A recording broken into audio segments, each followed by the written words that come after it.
오늘 오전에 하나님의 말씀 보도록 하겠습니다. 오전에 하나님의 말씀은 고린도후서가 되겠습니다. 고린도후서 13장 8절 한 절 보겠습니다. 고린도후서 13장 8절 한 절입니다.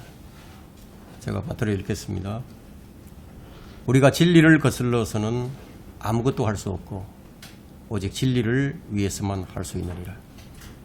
우리가 진리를 거슬러서는 아무것도 할 수 없고 오직 진리를 위해서만 할 수 있느니라. 오늘 이 설교 제목은 킹제임스 성경을 쓰는 사람은 왜 킹제임스 성경을 그토록 주장을 할까요? 뭐 이런 제목으로 좀 설교를 하고자 합니다. 부제목을 붙인다면은 바른 성경이 없이는 불가능한 일, 바른 성경이 없이는 불가능한 일, 이런 부제목을 제가 붙여봤습니다. 그리스도인에게는 생활 방식이 따로 있습니다. 이 세상 사람들과 똑같은 삶을 사는 것이 아니죠. 그 생활 방식이 뭐냐? 바로 오늘 본문의 말씀이에요. 우리가 진리를 거슬러서는 아무것도 할 수 없고 오직 진리를 위해서만 할 수 있느니라. 이게 우리의 생활 방식입니다. 그것이 믿음으로 사는 길이에요. 믿음은 이 표적이나 어떤 체험이나 환상으로 오질 않습니다. 믿음은 보는 것으로 오지 않아요. 이런 기본적인 진리만 하나 알아도 이 나라에 있는 기도원들은 모두 문을 닫아버릴 겁니다. 믿음은 어디에서 오는 것인가? 진리에서 나오죠. 믿음은 들음에서 나오고 들음은 하나님의 말씀에 의해서니라 하고 로마서 10장 17절에 말씀하고 있죠. 그 믿음은 하나님의 말씀에서 나온다 이게. 그 만일 믿음이 표적이나 어떤 체험이나 어떤 환상으로 오는 것이라면 원사주의자들이 옳겠죠. 정말 믿음이 이적과 기적으로 온다면, 그렇다면 광야의 이스라엘이 모두 믿음으로 행했어야 되지 않겠어요? 광야의 이스라엘은 40년 동안 매일 표적과 함께 살았어요. 그러나 그들에게는 믿음이 없었습니다. 유대인들은 주님께서 행하시는 수많은 표적과 이적들을 다 보았어요. 구름 기둥으로 인도해 주시고 불 기둥으로 인도해 주셨습니다. 그러나 그들에게는 믿음이 없었어요. 그래서 마가복음 4장 40절에는 유대인들에게 주님께서 책망을 하시죠. 주님은 어찌하여 너희는 믿음이 없느냐? 어찌하여 너희는 믿음이 없느냐? 유대인들은 표적을 안 본 사람들이 아니에요. 심지어는 주의 제자들은 직접 표적을 행했습니다. 마귀들도 쫓아내고 병든 자들도 고쳐주었습니다. 그런데 그들은 왜 믿음이 없었느냐? 믿음의 출처는요, 주의 말씀이지 표적이나 환상이나 기적이 아니기 때문이에요. 믿음이 없이는 하나님을 기쁘시게 할 수 없어요. 그건 불가능합니다. 믿음은 하나님의 말씀에서 나옵니다. 그럼 말씀이 없이 믿음을 갖는다. 그건 불가능이죠. 믿음의 창시자는 누구입니까? 믿음의 완성자는 누구입니까? 예수 그리스도십니다. 성경은 하나님의 말씀이에요. 성령은 하나님의 영이십니다.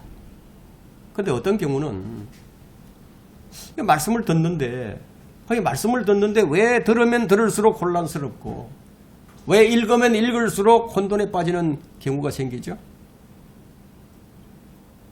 왜 그렇죠? 그 개혁 성경을 쓰는 사람들은 이런 얘기를 하죠. 너무 그 말씀에 그 성경에 깊이 빠지지 말라 이런 얘기를 합니다. 그 왜 그런 얘기가 나오느냐? 순수한 말씀을 듣는 것이 아니라 왜곡된 말씀을 듣고 읽기 때문이라는 거예요. 진리는 순수합니다. 불순물이 없어요. 하나님의 말씀은 살아있고 능력이 있고 영원합니다. 그런데 부패한 성경은 혼돈만 가져옵니다. 그 왜곡된 성경을 쓰는 교회가 겪고 있는 가장 큰 문제는 일관성이 없어요. 여기서는 이렇게 얘기하고 저기서는 저렇게 얘기합니다. 똑같은 내용을 가지고도. 그들은 오랫동안 믿는다고 교회를 다니지만 어떻게 살아야 할지를 방향을 잡지 못합니다. 믿으면 삶이 변화되고 거룩해진다고 그렇게 알고 있는데, 근데 막상 믿어보니까 10년이 지나고 20년이 지나더라도 아무런 변화가 없더라는 거예요. 참 이건 모순이죠. 그들의 삶이 변화되기 전에 먼저 자신이 변화되게 되고요. 이 변화는 바른 성경에 의해서만 된다는 사실에 그들이 눈을 뜨지 못한 거예요. 믿음을 말하기 전에 믿음의 근거가 되는 말씀에 관심을 가지고 집중을 해야 됩니다. 마귀는 이 일을 방해합니다. 바른 말씀이 없이는 성장도 변화도 없다는 것을 마귀가 잘 알기 때문에 그래서 성경을 공격한다. 핵심은 언제나 바르고 순수한 하나님의 말씀이어야 합니다. 마귀가 하는 주된 일이 뭔지 아십니까? 마귀가 하는 주된 일이 사람들을 돈키호테로 만드는 거예요. 그리스도인들을 돈키호테로 만들어버린다. 이거예요. 마귀가 성경에서 처음 한 말이 있는데 그 말이 뭐냐면 참으로 하나님께서 말씀하시기를 너희는 동산의 모든 나무에서 나는 것을 먹지 말라 하시더냐. 마귀가 성경에서 처음 한 말이에요. 무슨 말이에요 이것이? 하나님의 말씀을 의심하게 만드는 거죠. 마귀가 사람에게 한 첫 질문이 하나님의 말씀에 의심을 불어넣는 일이었어요. 여러분 주님께서 씨 뿌리는 자의 비유를 말씀하셨죠. 마귀는요, 하나님께서 사람에게 말씀을 주시면은 와서 즉시 그것을 빼앗아 갑니다. 그리고 거기다가 무엇을 뿌리느냐? 독보리를 뿌리고 갑니다. 이것이 마귀의 사역이에요. 마귀가 사람들에게 끊임없이 하는 질문이 바로 이거예요. 이것이 참으로 하나님의 말씀이더냐? 이것이 정말 하나님의 말씀이냐? 이렇게 질문하면 학자들은 뭐라고 대답할까요? 신학자들이 참으로 하나님의 말씀이다. 이렇게 답하지 않아요. 어떻게 대답하느냐? 아주 모호한 대답을 하죠. 그건 좀 오래된 사본, 바티칸 사본이나 신의 사본에는 발견되지 않는 내용이다. 이런 식으로 나온다는 거예요. 오래된 사본에는 그게 없는데, 이런 거는 나중에 후기 사본에서 이것이 첨가되었다. 어떤 권위 있는 사본에도 이런 말이 없다. 이렇게 얘기를 합니다. 이 성경에는요, 이 꺽쇠가루가 된 부분이 있거든요. 꺽쇠가루가 쳐져 있는 것이 있는데, 이런 것들은 원문에 없었던 것으로 추정되는 것들이다. 원문에는 없었지만, 없는 구절이지만, 이거 난해주에 이렇게 기록이 되어 있지 않느냐. 본문 말씀 밑에다가 칸을 쫙 쳐놓고 거기에 해석이 붙어 있습니다. 주석을 달아놓은. 그게 난해주거든요. 개역 성경에 삭제된 구절들이 간혹, 그 성경의 난해주에 그렇게 기록이 되어 있는 것이 있어요. 그러면 이 난해주는 성경이 아닙니다. 난해주에 있는 것은. 학자들은 이브가 마귀에게 걸려 넘어진 것처럼 그냥 걸려 넘어져 버린 거예요.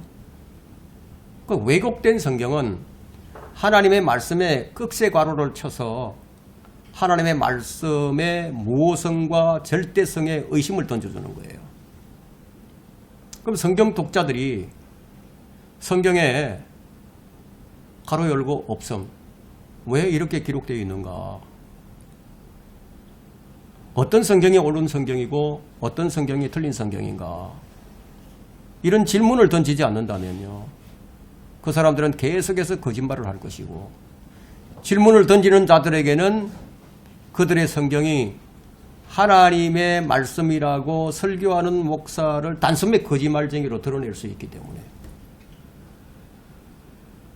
마귀가 불어넣는 의심에 걸려든 자는 패배합니다. 망해버리는 거예요. 마귀는 순순히 물러나지 않아요. 이 이브가 여자가 잘 먹혀들지 않자 마귀는 이제 그 여자에게 다시 말을 합니다. 어떤 얘기를 하느냐? 너희는 반드시 죽지 않으리라. 창세기 3장 4절에서 너희는 반드시 죽지 않으리라. 그걸 먹더라도 반드시 죽지는 않는다. 이렇게 다시 말을 하는 거예요. 이것이 하나님의 말씀과 반대되는 또 다른 하나의 권위가 주어진 겁니다. 둘 중 하나를 선택하라는 거죠. 둘 중 하나를. 하나님께서만 선택하라는 것이 아니고 마귀도 선택하라고 한다 이거예요. 하나님의 말씀을 믿든지 마귀의 말을 믿든지 하나님께서는 반드시 죽는다 이렇게 말씀하셨는데 마귀는 반드시 죽지 않으리라. 이 두 개의 권위가 있다 이게. 여러분 성경은요 두 개의 계보가 있습니다. 한 성경은 보존된 하나님 말씀이에요. 한 성경은 변개된 하나님 말씀입니다. 변개된 말씀이에요. 자, AD 100년에 성경이 완성됩니다. AD 100년에. AD 100년에 성경이 완성된 다음에 그 성경이 AD 150년경에 최초로 번역본이 나오는데 그것이 구시리아 역본입니다. 왜 구시리아 역본이 가장 먼저 나오게 됐느냐? 사도 바울이 시리아에 있는 안티옥에서 선교 여행을 하기 시작합니다. 거기를 본부로 삼아서 선교 여행을 합니다. 선교 여행을 하고 돌아와서 선교 보고를 하고 거기서 믿음이 이제 시작이 된 거죠. 그래서 거기서 최초로 시리아 역본이 나오고 AD 150년에서 200년 사이에 구라틴어 역본이 나옵니다. 번역본이 이제 나온 거예요. 그리고 AD 180년에서 235년 동안에 살았던 이집트의 알렉산드리아 학파의 오리겔이라는 사람이 있었습니다. 이 사람이 약 AD 200년경에 200년 이후에 이 성경을 변개를 시킵니다. 성경 변개를 시켜버렸다. 그래서 성경이 이렇게 두 계보가 나온 겁니다. 오리겐 성경을 채택하는 캐톨릭 성경과 사도들에 의해서 보존된 성경이 계속해서 이 양대 산맥이 쭉 지금까지 내려오는 거예요. 그래서 우리가 지금 들고 있는 성경을 거슬러서 올라가면은 그럼 우리는 어디로 가느냐? 이 킹제임 성경은 시리아 안티옥에 있는 사도들이 성경을 완성한 그곳으로 올라갑니다. 그러면 개역 성경이나 지금 현재 나와 있는 현대 역본들은 그걸 거슬러 올라가면 어디로 올라가느냐? 예? 이집트의 알렉산드리아 오리겐으로 간다는 거예요. 그 철학자. 그 길 간다 이거예요. 우리가 이걸 알아야 돼요. 두 개의 권위가 있다는 거예요. 하나는 하나님께서 반드시 죽지 않는다. 마귀는 반드시 죽는다. 이런 두 개의 권위가 있어요. 하나님은 진리로 확신을 심어주시지만 마귀는 거짓으로 확신을 심어줍니다. 이것은 둘 다 강한 확신을 줍니다. 강한 확신을. 강력한 확신을 준다. 그 다음은 놀라운 비전과 소망을 줍니다. 여러분 죽지 않고 신들과 같이 된다는 거죠. 마귀가 이런 얘기를 했다는 거예요. 그런데 그것이 거짓으로 드러나 버렸죠. 그것을 먹었더니 죽었다 이거예요. 마귀는 사람보다 상위 단계에 있어요. 마귀는 거짓말의 압입니다. 마귀는 가능한 수단과 방법을 다 동원해서 이 성경의 권위를 무너뜨리는 거예요. 우리가 바른 성경을 사용하고 있다 하더라도요. 이 성경을 왜곡되게 만듭니다. 잘못 해석하게 만들고요. 잘못 이해하게 만든다 이거예요. 그것이 무너지는 순간에 그 사람이 할 수 있는 것은 아무것도 없어요. 시편 11편 3절에 기초들이 무너지면 의인이 무엇을 할 수 있으리요. 성경이 기초인데 기초가 무너지면 의인이 무엇을 할 수 있겠느냐는 거예요. 마귀는 사람들에게 참된 성경을 빼앗아갑니다. 그 방법이 다른 무엇으로 대체해서 빼앗아간다는 거예요. 무엇으로 대체하느냐? 신학, 고고학 그런 얘기를 하죠. 신학을 해야 된다. 고고학을 해야 된다. 철학을 해야 된다. 고대 문학과 역사를 알아야 한다. 뭐 히브리어나 헬라어를 잘 알아야 한다. 그래야 성경을 바르게 알 수 있고 바르게 믿을 수 있다는 이런 풍조를 교회에 퍼뜨렸다 이거예요. 역사를 하자면 너희는 절대로 성경을 알 수 없다는 거예요. 성경은 너희는 절대로 알 수 없다 이거예요. 혼자서는 안 된다는 거예요. 혼자 성경을 읽고 혼자 공부하면 위험에 빠진다는 거예요. 그렇게 해서 사람들로부터 성경을 빼앗아갑니다. 성경을 못 보게 만들죠.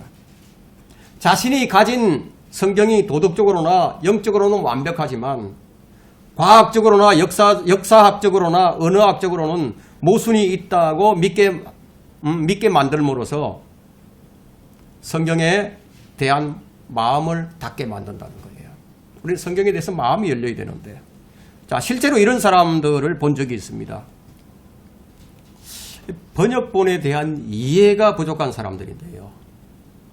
번역본에 오류가 있으면 그 성경이 최종 권위가 될 수 없는 것 아닌가. 번역상 오류가 좀 생길 수 있으니까. 그래서 나는 그 성경이 최종 권위가 아니니까 나는 이 성경이 보기 싫어졌다. 성경을 안 보고 싶다. 이건 어디에서 오는 겁니까? 마귀가 이런 생각을 넣어주는 거예요. 우리는 성경을 볼 때 두 계보가 있는데 어느 계보에서 번역된 것이냐 이걸 잘 봐야 됩니다. 기초가 무너지면 안 되는 거예요. 이런 속임수들이 난무하기 때문에 예수님께서는 아무도 너희를 미혹하지 못하도록 하라고 그렇게 말씀하셨죠. 종교나 철학이나 과학이나 그 어떤 것으로도 속임을 당하지 말아야 한다는 거예요. 사도 바울 역시 같은 말을 했습니다. 에베소서 5장 6절에서 아무도 너희를 헛된 말로 속이지 못하게 하라. 어떤 사람도 현혹하는 말로 너희를 속이지 못하게 하라. 골로새서 2장 4절에서 데살로니가후서 2장 3절에는 아무도 어떤 모양으로든지 너희를 미혹하지 못하게 하라. 너무나 강력하게 미혹을 하기 때문에 사도 요한은 아무도 너희를 속이지 못하게 하라. 요한일서 3장 7절에 동일한 말을 합니다. 왜 이런 말을 했는가? 속이는 자들이 너무 많았어요. 마귀와 마귀의 종들이 우리를 속이지 못하게 해야 됩니다. 성경 번역이 어떻고 성경 원문이 없는데, 자, 이런 말로 성경 권위를 인정하지 않게 될 때 우리가 대적을 해야 됩니다. 그것을. 마귀가 던지는 질문에 우리가 단호하게 대적을 하지 않는다면요, 마귀는 하나님의 말씀에 의심을 던져서 그 사람을 자신의 포로로 만들어 버립니다. 마귀는 성경을 이런 방법으로 가르칩니다. 야고보서 4장 7절에 보니까 하나님께 복종하라, 마귀를 대적하라, 그리하면 그가 너희로부터 도망하리라. 예전에 최초의 여자 이브가 하지 못했던 일이 바로 마귀를 대적하지 못한 것이었어요.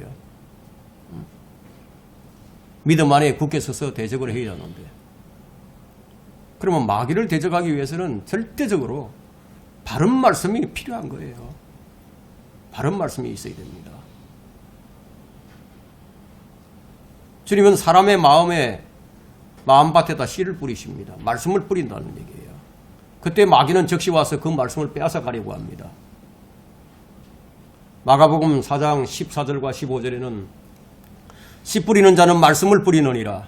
말씀이 길가에 뿌려졌다는 것은 이를 두고 하는 말이니, 즉 말씀을 듣자 곧 사탄이 와서 그들의 마음속에 뿌려진 말씀을 빼앗아가는 자들이에요. 빼앗아간다는 거예요. 주님께서 말씀을 뿌리시는데 마귀도 온다는 거예요. 여러분들이 지금 말씀을 듣고 있는데, 주의 말씀을 듣고 있는데, 마귀는 여러분이 들은 그 말씀을, 주의 말씀을 빼앗아가려고 온다는 거예요. 그렇다면 우리가 어떻게 대적하느냐? 우리가 들은 말씀으로 마귀를 대적해서 물리칠 수 있지만, 우리가 그 들은 말씀을 경시하게 되면요, 마귀의 올무에 빠진다는 거예요. 성경이 주는 확신은요, 성도의 삶에서 승리와 패배를 결정짓는 가장 중요한 역할을 합니다.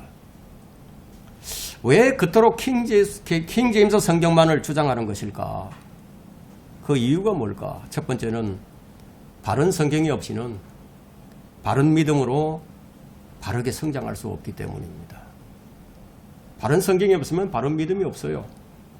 왜 그런가 하면 믿음은 바른 성경에서 나오니까.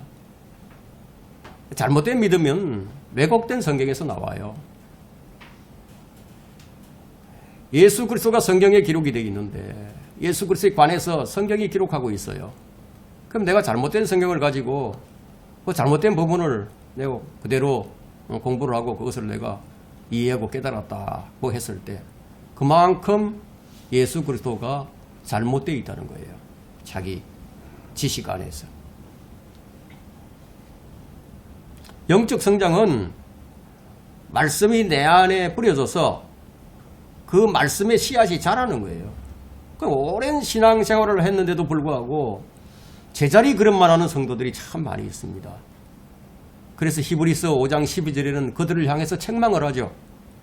그때로 보면 너희가 마땅히 선생들이 되었어야 할 테인데 하고, 왜 아직도 제자리 걸음만 하고 있느냐. 신앙이 아직도 어린아이 같은 사람이 있다는 거예요. 믿은 지가 얼마나 됐는데, 얼마나 오래됐는데. 영적 성장이 멈춰버린 것은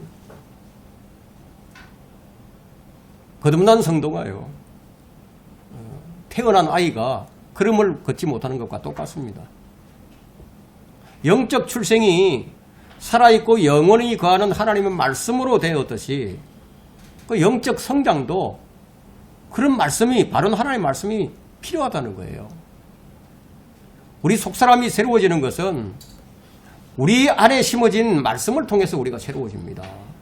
그럼 내 안에 하나님의 말씀이 자라는 것이 영적 성장이에요. 어떤 종교 행위로 뭐 그럴듯하게 보일 수는 있지만, 그러나 성장을 대신할 수는 없어요. 성도들이 이 점을 이해하지 못하고 그냥 지성이면 감천이다. 그렇게 이제 열성만 가지고 정성만 다하면 된다고 그렇게 해서 성장하려고 하죠. 말씀이 자라는 것이 핵심인데 자라는 것이 무엇인지를 몰라요. 말씀이 자라는 거예요, 내 안에서. 내 몸은 넓고 병들어가지만 내 마음밭에 심어진 말씀이 자라서 열매를 맺어가는 거예요. 이 말씀은 생명이 있어서 그 열매를 맺는데 그것이 뭐냐? 성령의 열매예요. 그러나 바른 말씀이 없이는 자랄 수가 없어요. 말씀이 없으면 성장할 수 없는 거예요. 하나님께서 우리를 낳으셨는데 어떻게 낳으셨느냐? 말씀으로 우리를 낳으시고 말씀으로 우리를 자라게 하시는 분이에요. 바울은 이렇게 얘기하죠. 나는 심었고 아폴로는 물을 주었으나 자라게 하시는 분은 하나님이시다. 주는 자와 심는 자와 물 주는 자는 아무것도 아니지만 오직 자라게 하시는 분은 하나님 뿐이시니라. 그러면 우리가 어디까지 자라야 합니까? 자라야 하는데 어디까지? 에베소서에 나오죠. 그리스도의 충만하심 장성한 분량에까지 자라라고. 그럼 우리가 어떻게 자라야 되느냐 이게. 에베소서 4장 15절에는 오직 사랑 안에서 진리를 말하며 우리가 모든 일에 성장하여 그에게 이르리니 그는 머리시며 그리스도시니라. 그리스도까지 이르는 거예요. 충만하심 장성한 분량에까지. 이때 뭐가 필요하겠습니까? 우리의 의지가 필요하고 우리의 열성이 필요하겠죠. 여러분, 열성이라는 것은 참 좋은 거예요. 나쁘게 쓰면 나쁜 거지만, 자, 우리는 태어나면서부터 강건하게 자라나야 됩니다. 그래서 베드로는 베드로전서 2장 2절에서 갓난 아기들로서 순수한 말씀의 젖을 사모하라. 이는 너희가 그것으로 자라게 하리 함이니라. 말씀으로 태어났으면요, 말씀으로 자라나는 거예요. 이 말씀이 우리를 굳건하게 세워줍니다. 근데 생각을 해보세요. 여러분, 이 말씀이 좀 틀려버렸다 이거예요. 그 틀린 말씀이 우리를 굳건하게 세워주겠습니까? 이게 상식적인 거죠. 여러분이 태어나서 자라지 않고 그대로 어린아이로 있기를 원치 않을 거예요. 마찬가지로 이 속사람이요, 성장하려면 진리의 말씀에 관심을 가져야 됩니다. 그러나 바른 성경이 아니라면 그 사람의 성장은 비정상적으로 자라게 되겠죠. 그런데 왜곡된 성경을 가지고 신앙생활을 잘한다고 하는 사람들이 많이 있습니다. 그 사람들은 겉으로는 성장하는 듯 보일지 모르지만 그들의 내면은 성장이 아니에요. 구약 성경에 율법을 주셨잖아요. 그런데 이 율법이 은혜를 대신할 수 없었어요. 율법의 행위는요, 믿음을 대신할 수 없어요. 우리 육신이 성령을 대신할 수 없어요. 사람의 일이 하나님의 일을 대신할 수 없어요. 이것이 바뀌는 순간에 어떻게 되느냐? 종교인으로 전락해버립니다. 성경의 이 율법과 육신은요, 은혜와는 너무나 거리가 먼 곳에 있기 때문에 성장할 수 없었어요. 바른 말씀이 없으면 그들의 일과 열성이 허공을 치는 메아리가 된다는 거예요. 그래서 오직 은혜와 우리 주 예수 그리스도를 아는 지식 안에서 자라가라. 베드로후서 3장 18절에서 이렇게 얘기한 겁니다. 올바른 성장은 올바른 성경에서 나옵니다. 그렇다고 자만에 빠져가지고 나는 올바른 성경을 소유했으니까 다 된 것처럼 그것이 아니라 이거예요. 바른 성경을 가졌어도 우리가 성령의 조명을 받지 못하면요, 우리가 성경 이해 못해요. 바른 믿음 소유할 수 없어요. 무엇을 말하고자 하느냐 하면 근본이 잘못되면은, 첫 단추가 잘못 끼워지면은 계속 엇나갈 수밖에 없듯이 성경도 그렇다는 거예요. 주님께서 제자들에게 지각을 열어주시기 전까지는 제자들이 진리를 이해할 수가 없었어요. 그토록 예수님의 말씀을 많이 들었는데 이해할 수가 없었어요. 성경에 기록된 말씀들을 제자들이 이해를 못했습니다. 그런데 예수님께서 부활하신 후에 제자들에게 오셔서 그들의 지각을 열어주셨어요. 그때서야 주님께서 말씀하신 것을 이제 깨닫기 시작을 합니다. 그것이 누가복음 24장 45절에 기록이 되어 있습니다. 그때 그들의 지각을 열어 성경을 깨닫게 하시더라. 지각이 열려야 된다는 거예요. 지각을 누가 열어주느냐? 주님께서 열어주셨죠. 성령님께서 우리에게 지각을 열어주셔야 됩니다.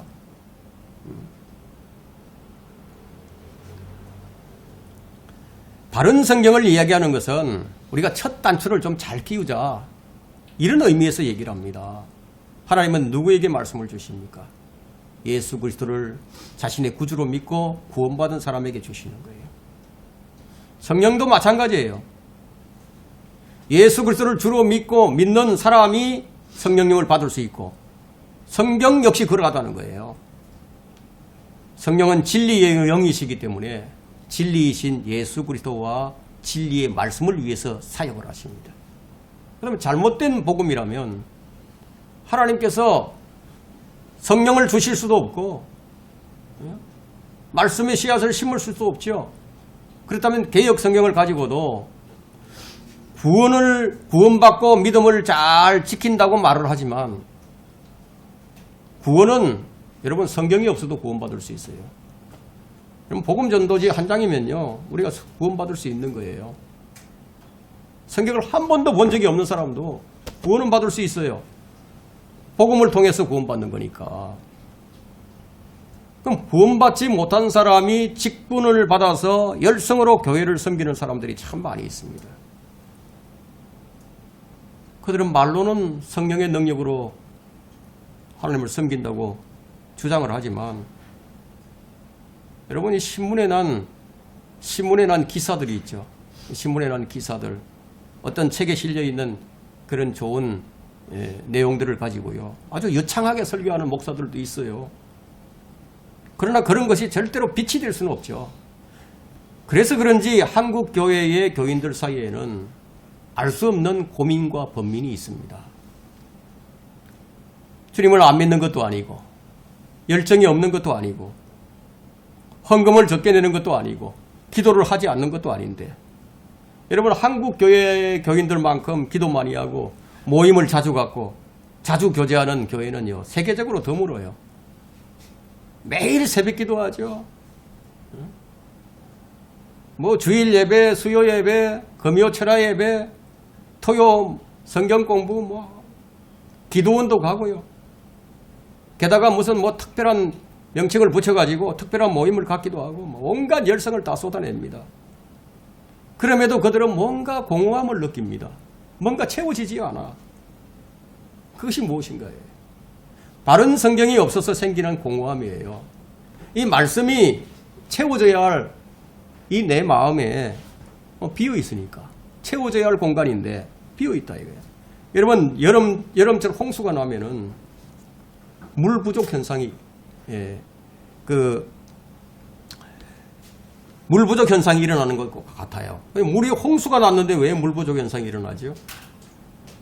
물이 다 오염돼 버렸으니까. 설교가 넘쳐나고 교회가 넘쳐나고 유튜브에 설교 동영상이 넘쳐나고 각종 모임이 홍수처럼 넘쳐나는데, 근데 먹을 말씀이 없어요.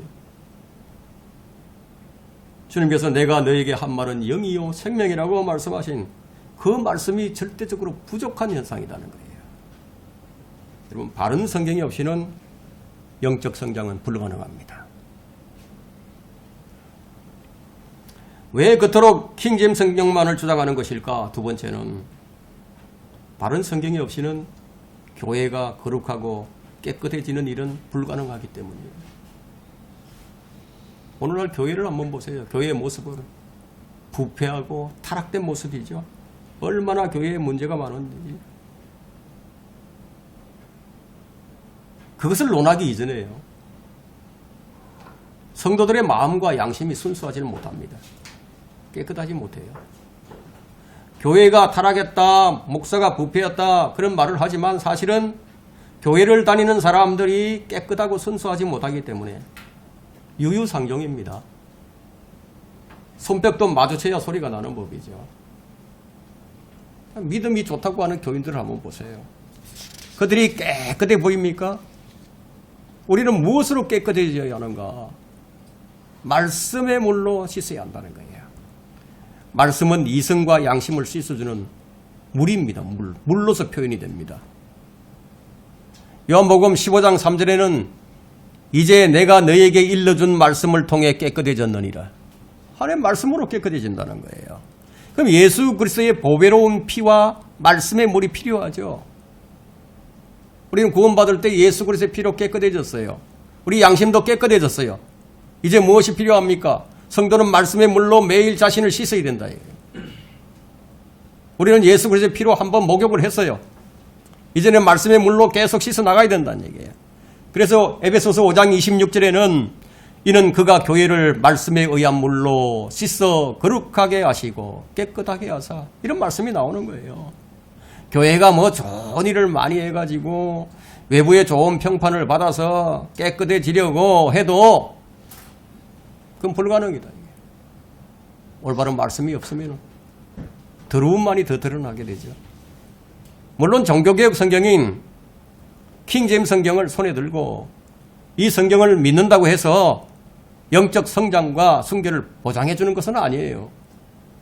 믿음으로 말씀을 받아서 말씀이 내 마음에 심어져야 하는 거예요. 그러나 바른 말씀이 없는 사람은 절대적으로 그 말씀을 믿는데도 불구하고 순결할 수 없는 것이 문제라는 거예요. 킹제임스 성경을 가진 사람은 가능성이라도 있지만 가지지 못한 사람은 가능성이 없다는 얘기죠. 하나님의 말씀은 순수한 말씀으로 흑도관에서 7번 정화된 은과 같은 말씀이라고 시편 12편 6절과 7절에서 말씀을 합니다. 그럼 순수한 말씀이 아닌 좀 변질된 말씀을 가지고 순수함을 추구한다는 것은 더러운 옷을 입고서 좋은 향기를 내리고 하는 사람들과 같은 것이죠. 바른 성경이 이렇게 중요한 것임에도 사람들은 성경을 선택하는 데 있어서 고민을 하지 않습니다. 교회를 좀 선택하는 데 있어서는 좀 고민을 하는 것 같은데 그 성경을 선택하는 데는 아무 생각이 없어요. 그냥 다니는 교회 가서는 성경이 그냥 그 성경을 쓰는 거예요. 캐톨릭에 가게 되면 캐톨릭 성경인 공동번역을 쓰게 되고, 개신교에 나가게 되면 개역 성경을 쓰고요. 교단에서 정해준 그런 성경을 쓰는 거예요. 자신을 깨끗하고 자라게 하여 열매를 맺게 하는 말씀, 그 말씀에 대해서는 너무나 무관심합니다. 그냥 모든 성경이 다 똑같은 성경인 줄 아는 그런 사람들이 있어요. 그냥 자기 계좌, 통장 계좌에 1억이 들어있는데 그걸 누군가가 1,000만 원으로 바꿔놨다고 생각을 해보세요. 그게 말이 안 되는 거죠. 그와 같다는 거예요. 성경이 좀 틀리면 어떠냐고. 자기 통장에 동그라미 하나만 사라지면 난리가 날 사람들인데 다양한 생각들을 가지고 있습니다. 그러나 바른 성경이 없이는 바른 믿음이 있을 수 없다. 그러면 킹제임스 성경을 쓴다고 해서 다 사람들이 깨끗한 사람들이냐? 아니다. 그럼 개역 성경을 쓰는 사람들 중에도 경건한 사람들이 있지 않느냐? 뭐 성경이 뭐 그리 중요하느냐? 그렇게 생각해서는 안 된다는 거예요. 교회를 다니지만 불경건한 사람들이 있고요. 교회를 다니지 않지만 도덕적이고 교양 있고 예의 바른 사람들도 얼마든지 있습니다. 그렇다고 해서 교회가 중요하지 않은 것이 아니거든요. 교회가 중요하지 않다 이렇게 말할 수 없는 거죠. 성경이 중요하지 않다 이렇게 말할 수 없는 거예요. 눈에 보이는 대로 판단하지 말라는 겁니다. 사람은 행위로 판단하지만 하나님께서는 그 사람의 행위를 보기 이전에 그 사람의 마음을 먼저 보신다. 바른 말씀을 통해서 영적 성장을 이루고 바른 믿음과 순수한 그런 마음이 있으면요, 뛰어난 어떤 업적이나 성취를 이루지 못해도 훨씬 더 높이 평가하신다 이거예요. 하나님께서는 순수한 말씀을 사랑해서 그 말씀을 듣고 또 들으면서 그 말씀이 내 마음에서 자라게 해야 합니다. 말씀이 믿음을 통해서 내 안에 임하게 될 때 죄의 짐과 더럽혀진 양심과 불결한 마음이 눈처럼 그냥 깨끗하게 휘어지는 거예요. 불순한 생각이 들 때가 있어요. 어떤 비몽사몽간에 어떤 아주 악몽을 꾼다거나 그 이상한 현상을 경험할 수도 있어요. 마귀가 그런 식으로 공격해 올 수도 있거든요. 그럼 그때 어떻게 해야 되느냐 이게. 그럼 하나님의 말씀을 마음에 심고 있는 사람은 그럴 때 그 말씀을 한번 딱 떠올려 보세요. 순식간에 사라져 버립니다.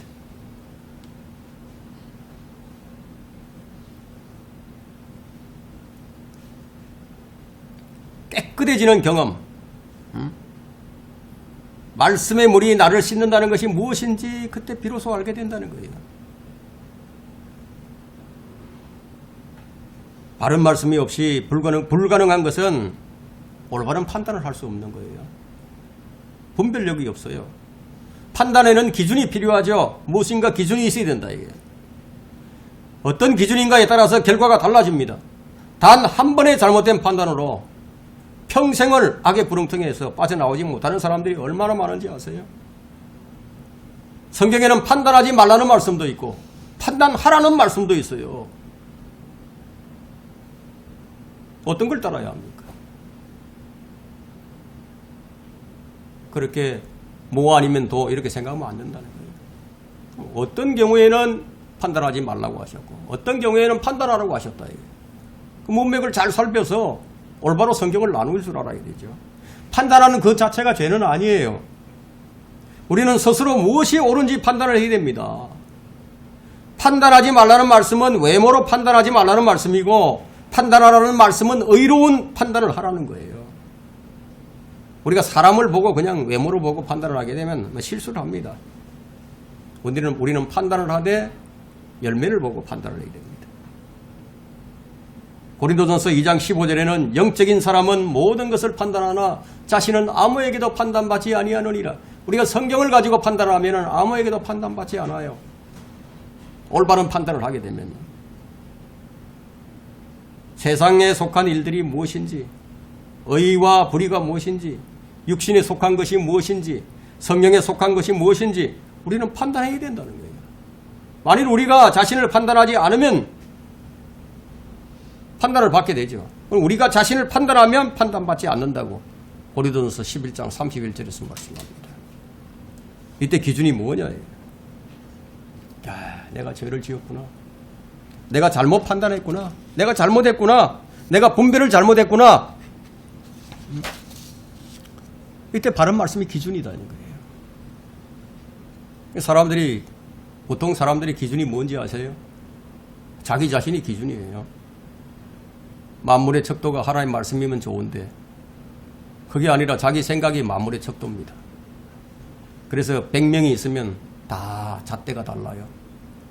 그래서 분란이 일어나고 소요가 일어나고 전쟁이 일어나는 거예요. 같은 사람들끼리 모였다가 거기서 또 갈라집니다.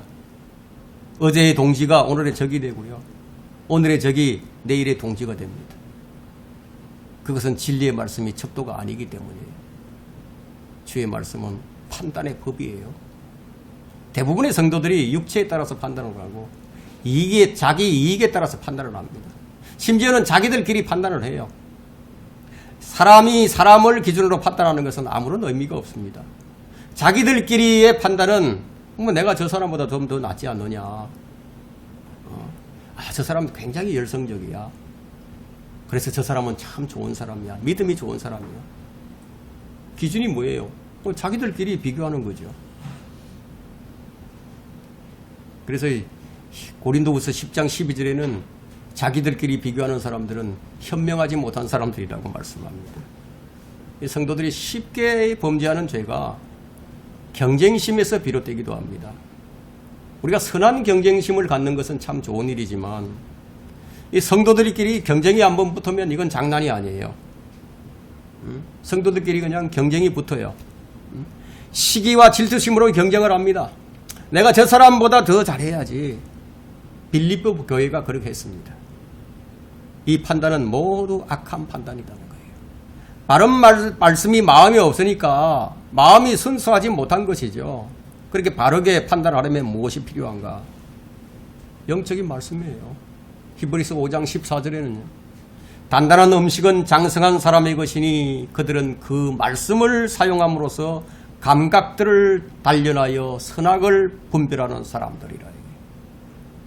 영적으로 무엇이 옳고 그른지, 이것이 옳은 성경인지 이건 그런 성경인지, 이 교회가 참인지 저 교회가 참인지, 내가 믿는 하나님이 참 하나님인지 저 사람이 믿는 하나님이 참 하나님인지 분별을 해야죠. 그래서 의의 말씀에 능숙한 사람이 되어야죠. 저는 여러분들이 어떤 책을 보더라도 거기에서 그 책의 내용을 보고 옳고 그름을 분별하는 그런 분별력을 갖기를 원합니다. 그 정도 수준은 이르러야 된다는 거예요.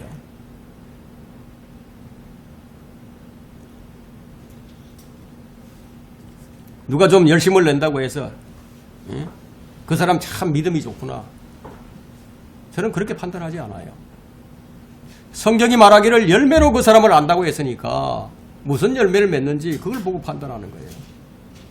그런데 실상은 어떻습니까? 영적인 판단을 안다고 하면서 대부분 그냥 육신적인 판단을 하고 마는 거예요. 왜 그렇게 되죠? 하나님의 말씀에 능숙하지 못하니까. 그렇다면 바른 성경이 없이는 바른 판단은 불가능하다는 거예요. 왜 그토록 킹제임스 성경만을 주장하는 것일까? 세 번째, 바른 성경이 없이는 그리스도의 훌륭한 군사가 되는 것은 불가능하기 때문입니다. 디모데후서 2장 2절과 3절을 한번 펼쳐보세요. 디모데후서 2장 3절 한번 보세요. 디모데후서 2장 3절과 4절. 그런즉 너는 예수 그리스도의 훌륭한 군사로서 고난을 견뎌내라. 전쟁에 임하는 자는 아무도 이생의 일들에 얽매이지 아니하나니 이는 자기를 군사로 뽑은 자를 기쁘게 하려 함이라.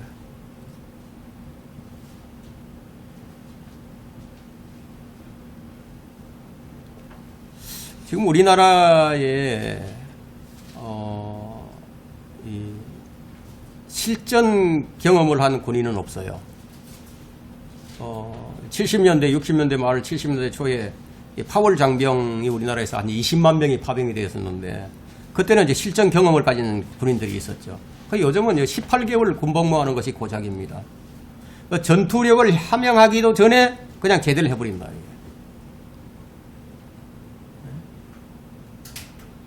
전쟁의 전문가가 되지 못했어. 18개월 가지고는. 7년간 군복무를 하는 북한과 비교를 한번 해보세요. 군인은 야전 군인이 되게 되는데요. 온실 안에서 화초처럼 비바람을 맞은 적도 없고 전투를 해본 경험도 없어요. 그런 그리스도인이 되어서는 안 된다는 거예요. 하나님께서 왜 우리에게 전신 갑옷을 주셨죠? 하나님의 전신 갑옷을 수많은 적들이 있으니까 주신 거예요. 싸울 무기가 없고 싸울 의사가 없는 군인이라면요, 이미 그건 적의 수중에 넘어간 거죠. 포로 수용소에 있는 포로들은요, 주는 밥이나 먹고 전쟁이 끝나기를 기다릴 뿐이죠. 전쟁에는 휴전은 있어도요, 사실 우리 영적 전쟁에는 종전이 없습니다. 사실은 휴전도 없습니다. 우리 영적 전쟁에는.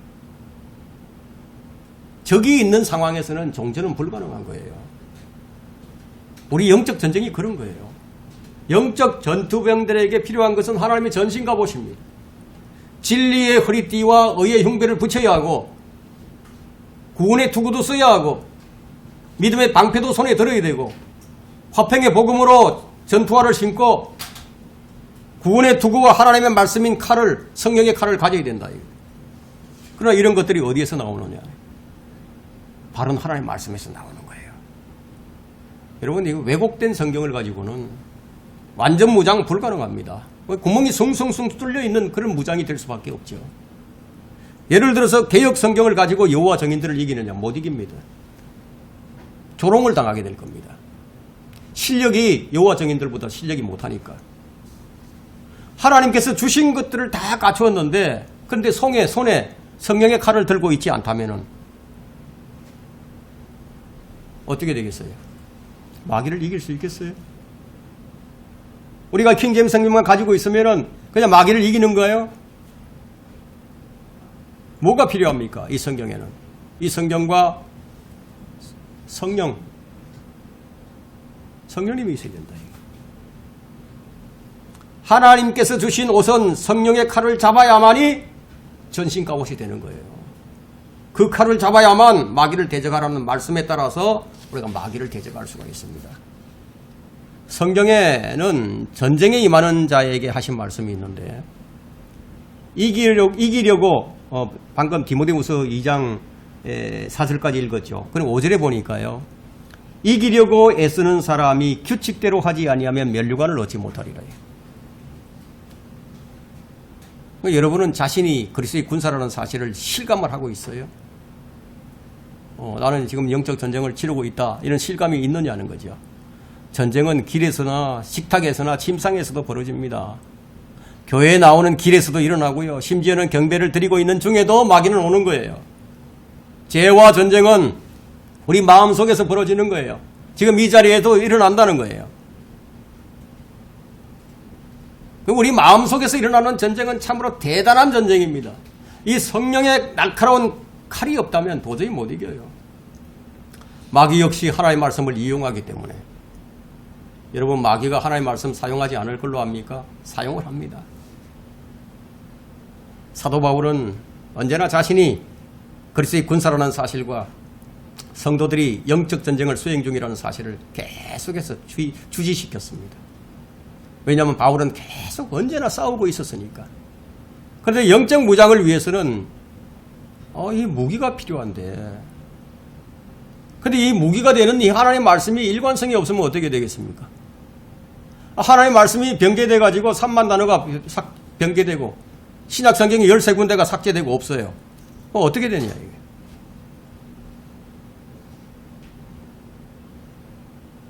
우리 킹제임스 성경은 교리적 일관성이 있습니다. 그래서 우리는 교리적인 혼란이 없어요.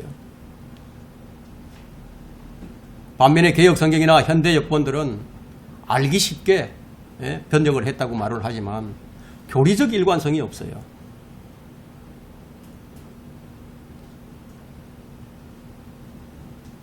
킹제임스 성경을 쓰는 사람들은 구원관 하나가 확실합니다. 그런데 개혁 성경을 쓰는 사람들은 구원관이 확실치 않아요. 감리교 다니는 사람과 장로교 다니는 사람들이 그 구원관이 확실치 않아요.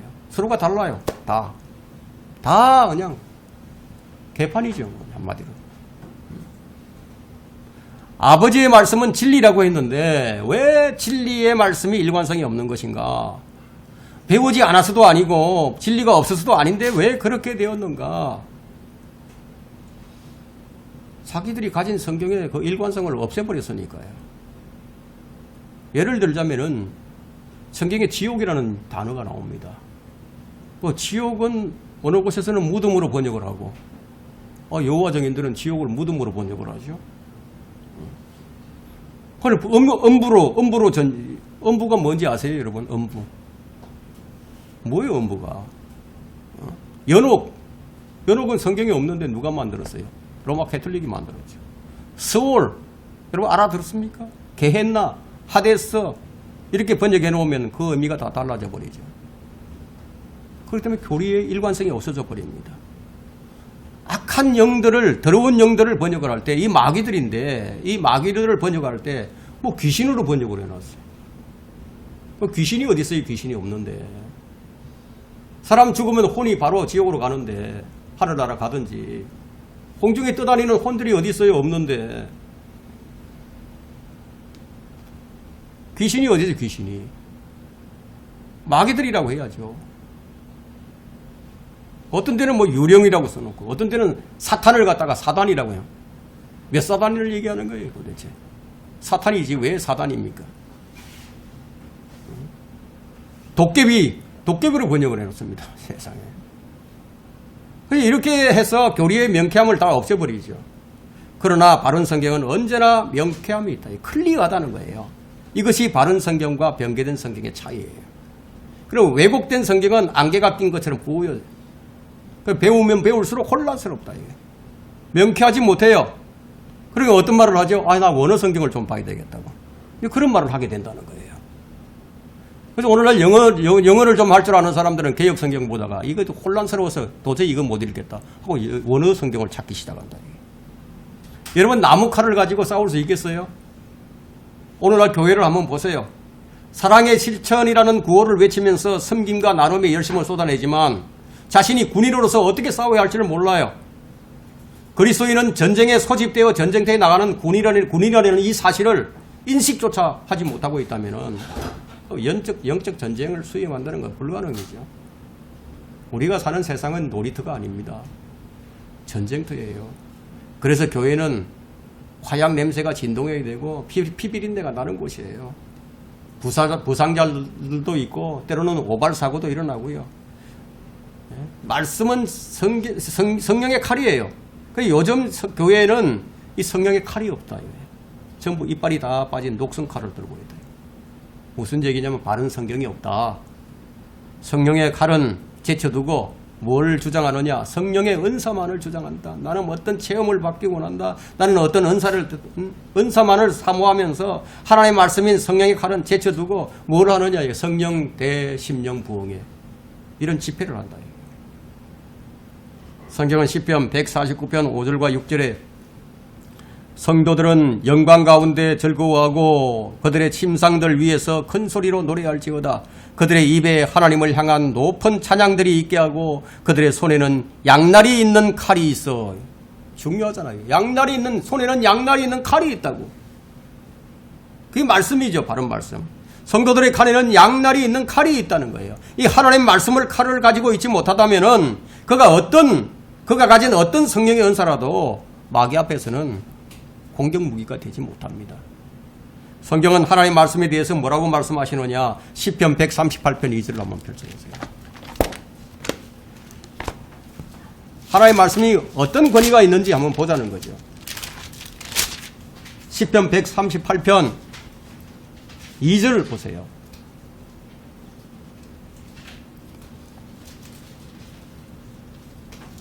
자, 2절 찾으셨습니까? 찾았어요? 내가 주의 거룩한 전을 향하여 경배하고 주의 자애하심과 주의 진리를 인하여 주의 이름을 찬양하리니 이는 주께서, 여기 중요합니다. 이는 주께서 하나님께서 주의 말씀을, 하나님의 말씀을 주의 모든 이름, 하나님의 모든 이름 위에 크게 하셨음이니이다. 이 기록된 성경을 그렇게 해놓으셨다는 거예요. 예수라는 이름은 모든 이름 위에 뛰어난 이름이죠. 그 모든 이름보다 더 높인 것이 하나님의 말씀이라고 성경이 얘기를 하지 않습니까? 성경이 하나님의 말씀에 대해서 이렇게 기록을 했다면 우리 역시 하나님의 말씀에 대해서 이렇게 말을 할 수 있어야 한다는 거예요. 훌륭한 군사는 바른 성경으로만 가능합니다. 결론적으로 바른 성경이 없이는요, 그리스도의 심판석을 준비할 수가 없습니다. 개혁 성경에는 그리스도의 심판석이 없어요. 다 바꿔치기 해버렸다. 그리스도의 심판석을 하나님의 심판석으로 바꿔놔버렸습니다. 그리스도인에게는 정죄의 심판이 면제되었는데도 마치 또다시 심판을 받아야 하는 것처럼 하나님의 심판으로 바꿔놔버렸다는 거예요. 그래서 구원받은 자와 구원받지 못한 자의 차이를 없애버렸다는 거예요.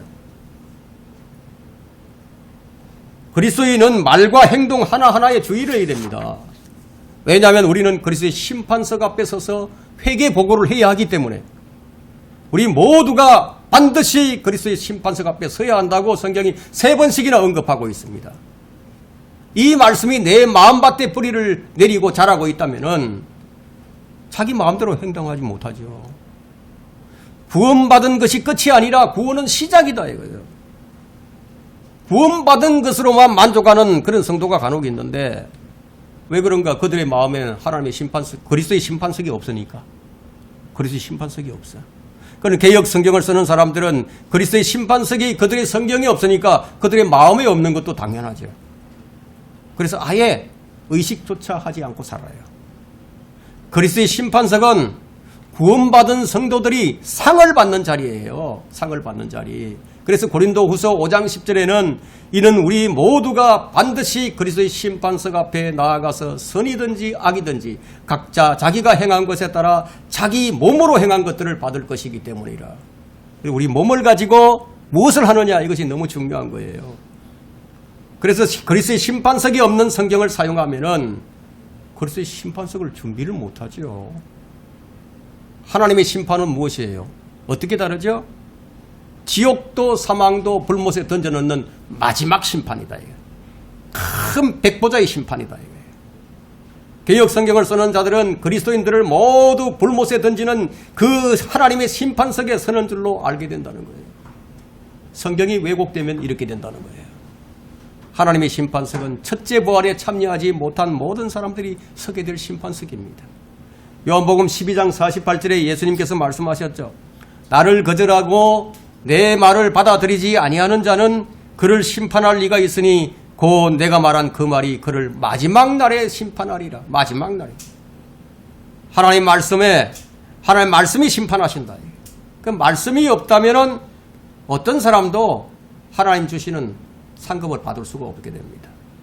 하나님 말씀에 두려워 떠는 그리스도인들은 때로는 혈육으로부터 가족들로부터 미움을 받기도 하고 내침을 받을 것이라고 이사야 66장 5절에 말씀을 하셨고 예수님께서도 마태복음 24장 35절에서 마태복음 10장 35절에서 그렇게 말씀하시고 있다.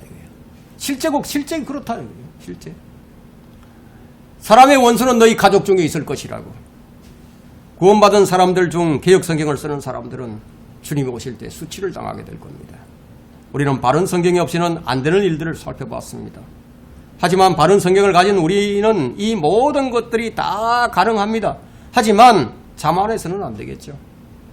요즘은 킹제임스 성경을 쓰는 사람들이 오히려 킹제임스 성경을 욕보이는 일을 하는 시대가 되어버렸습니다. 제가 이런 설교를 한 것은 바른 성경을 사용하는 우리는 바른 믿음으로 실행하자는 거예요. 우리는 언제나 위로를 받을 수 있고 기도의 응답을 받을 수도 있고 성령의 열매를 맺을 수도 있고 성장할 수도 있고 올바른 판단을 할 수도 있습니다. 우리는 건전한 말씀이 있고 바르게 성장할 수 있는 말씀이 있습니다. 이 모든 것이 바른 성경으로 가능한 일입니다. 이런 것을 가진 우리는 하나님께 대한 감사가 있어야 하고요. 이 말씀을 우리가 찬양해야 하고요. 인간의 방법으로 이루려 하지 말고 하나님께서 이루어 주시도록 기도하는 성도들이 되셔야 할 것입니다. 네.